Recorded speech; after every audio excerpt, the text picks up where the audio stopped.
여러분은 어떤 때 역시 우리 하나님이시구나 하고 느끼십니까? 보통은 인생이 잘 풀리고 기도하던 일들이 이루어지고 어려움이 극복되거나 해결되었을 때 역시 우리 하나님이시구나, 역시 나는 하나님의 백성이었구나 하고 느끼실 것입니다. 에스겔 당시에 이스라엘 백성들은 과연 어땠을까요? 우리와 똑같았습니다. 일이 잘 풀리고 기도가 이루어지고 어려움이 극복될 때, 그런 때 역시 우리 하나님이시구나 하고 그들도 똑같이 느꼈습니다. 그런데 오늘 4장에서 7장으로 이어지는 심판의 예언들, 이 예언들은 전혀 역설적인 상황을 말씀하고 있습니다. 먼저 4장과 5장은 에스겔의 행위 예언에 대한 말씀입니다. 에스겔은 토판을 하나 가져다가 예루살렘 성을 그렸습니다. 그리고 그 주변에 적군들이 둘러싸고 있는, 포위하고 있는 상황을 묘사합니다. 이것은 예루살렘 성의 운명을 상징했습니다. 그 후에 에스겔은 왼편으로 누워서 390일을 지내게 됩니다. 이것은 북이스라엘의 죄악의 날수를 의미합니다.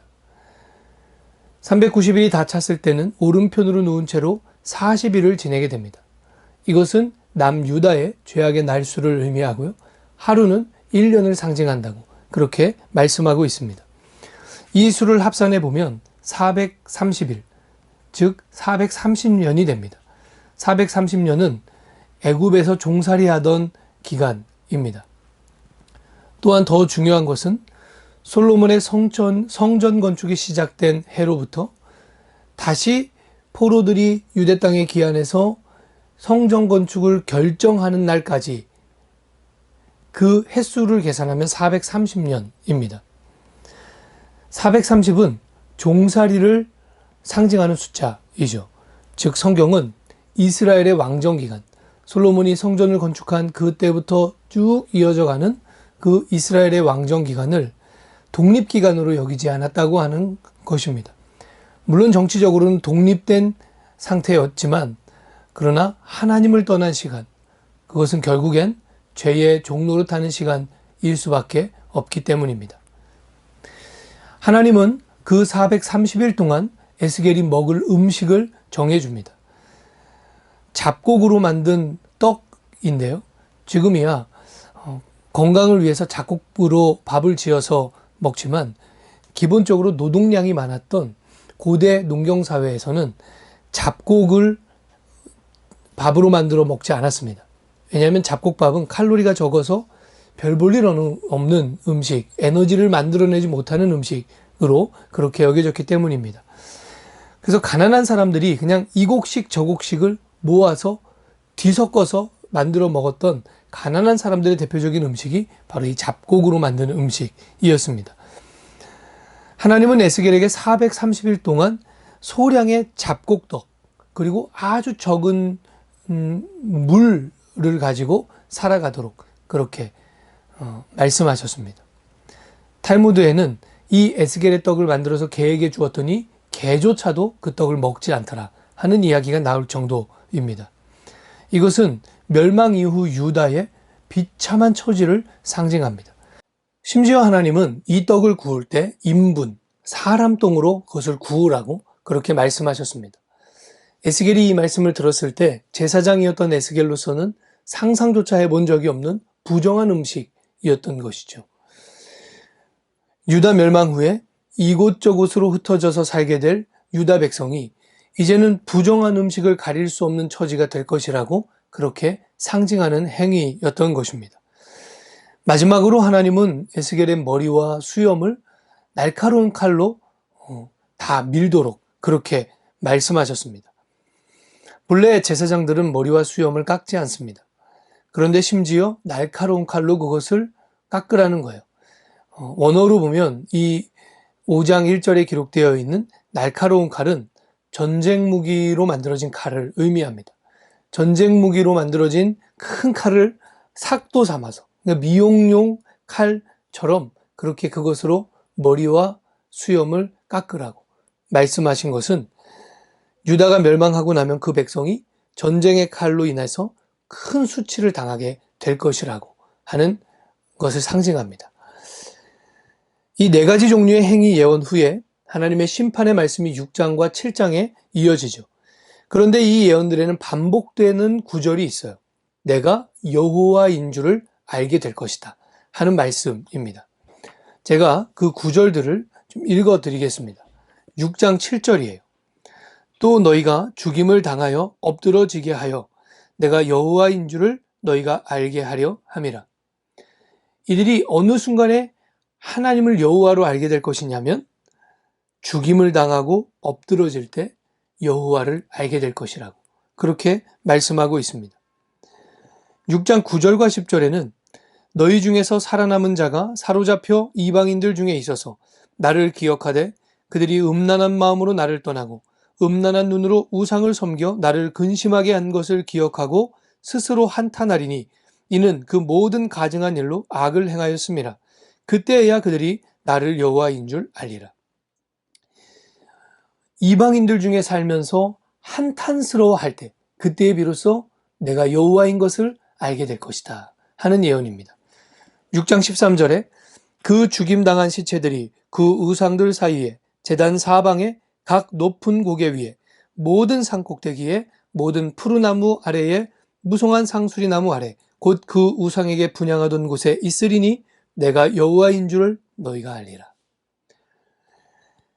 시체들이 유대 온 땅에 널브러져 있을 때 비로소 내가 여호와인 줄을 너희가 알게 될 것이다.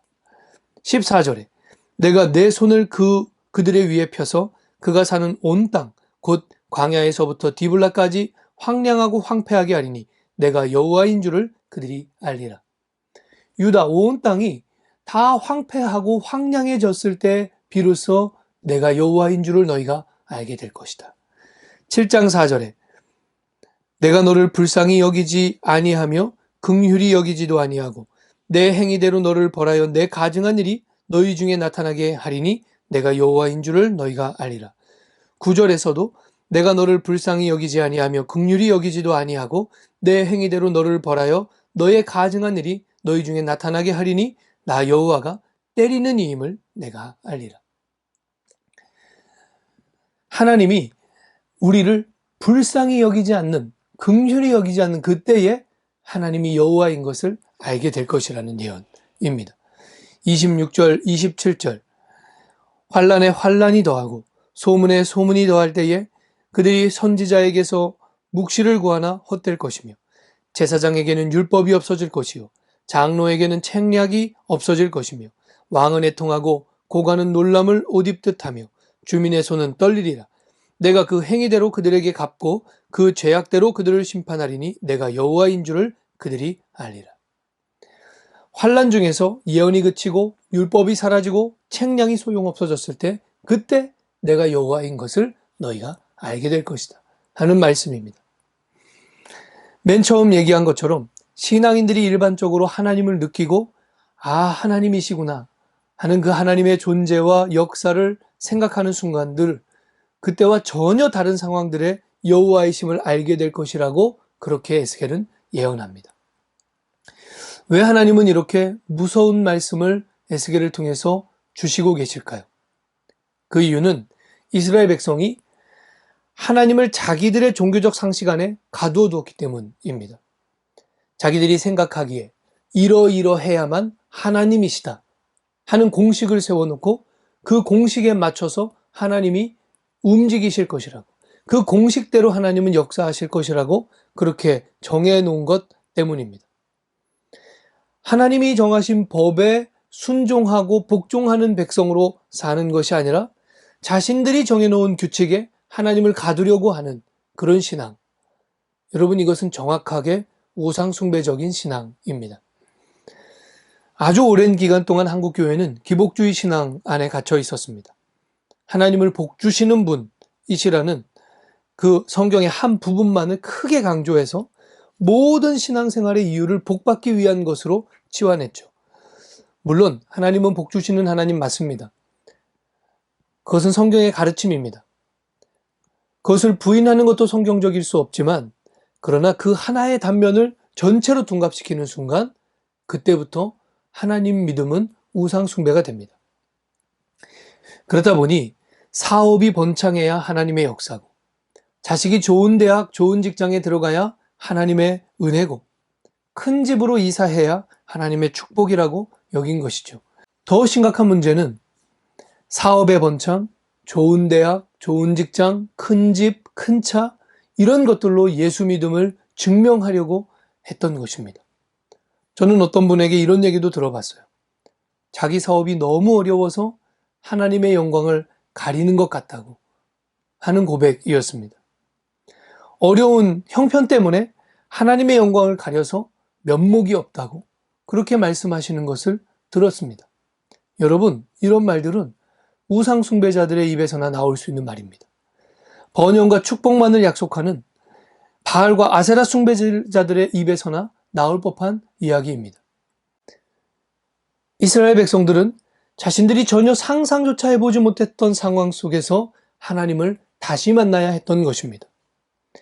전쟁의 고통 속에서 하나님을 만나야 하고 온 땅이 황폐한 시체 더미가 되었을 때 그 땅을 유리하며 하나님을 만나야 했고 나 여호와가 때리는 임을 그들이 다시 배워야 했던 것입니다. 이제까지는 생각하지도 않았던 새로운 하나님을 만나는 일, 그것은 이스라엘 백성에게 당장은 고통스러운 경험이었을 것입니다. 그러나 그것은 이스라엘 백성들에게 허락된 유일한 구원의 길이었습니다. 성경은 하나님의 형상을 만드는 것을 금지했습니다. 모세가 시내산에 올라서 내려오지 않을 때 그 산 밑에서 이스라엘 백성들이 아론과 함께 금송아지를 만들었죠. 그 금송아지는 새로운 신을 만든 것이 아니었고 하나님의 형상을 만든 것이었습니다. 북이스라엘이 독립하여서 여로보암이 왕이 되었을 때 여로보암은 2개의 금송아지를 만들었죠. 여로보암이 만든 금송아지는 새로운 신을 만든 것이 아니었고 여호와를 형상화한 것이었습니다. 그런데 성경은 이러한 시도를 우상 숭배와 똑같이 취급합니다. 왜 그럴까요? 이러한 시도들은 하나님을 한정시키고 자기들이 원하는 하나님, 자기들이 원하는 모습 안에 하나님을 가두고자 하는 시도이기 때문입니다. 굉장히 많은 신학자들이 오래전부터 이런 경고를 했습니다. 오늘날의 교회가 예수님을 믿는다고 하지만 정작 예수님이 누구신지 모르고 있다. 그래서 몇 해 전에는 한항상 박사님이 예수 없는 예수교회라는 충격적인 제목의 책을 출판하시기도 했습니다. 많은 성도들의 가슴 속에 예수님은 고상하고 인자하고 온화하신 분으로 그냥 판에 박혀 있습니다. 저는 오늘날 교회가 복음서가 우리에게 알려주는 진짜 예수님은 한편으로 몰아놓고 화가들이 예쁘게 그려놓은 그림 속의 예수님을 믿고 있는 게 아닌가 하고 느낄 때가 정말 많습니다. 여러분 혹시 바리새인들이 예수님에게 붙여준 별명이 뭔지 아십니까? 먹보 술꾼이었습니다. 마태복음을 읽어보십시오. 예수님은 거의 싸움꾼이었습니다. 유시민 저리 가라 하는 논쟁꾼이었습니다. 그런 분이 예수님이셨기에 하나님에 대한 고정관념에 갇혀 있었던 유대 종교인들은 그분을 하나님이시라고 만날 수 없었던 것입니다. 예배가 멈추고 교회가 오해를 받고 성도로 산다고 하는 것이 이제는 부끄러워 감춰야 하는 그런 시대가 도래하고 있습니다. 여러분, 우리는 새로운 세상에서 새로운 하나님을 만나야 합니다. 이제껏 우리가 하나님을 만나는 일에 너무 게을렀거나 아니면 내 머릿속에 내 마음속에 그려놓고 고정시켜 놓은 그 하나님 그분만을 만나려고 했던 것, 그것을 깨트려야 합니다. 코로나는 미래를 앞당겨 주었다고 그렇게 평가합니다. 미래 세계가 준비 없이 갑자기 우리의 눈앞에 다가온 것입니다. 이 미래 세계는 예수님을 믿는 성도들에게는 결코 좋은 세상이 아닐지도 모릅니다. 새로운 시대입니다.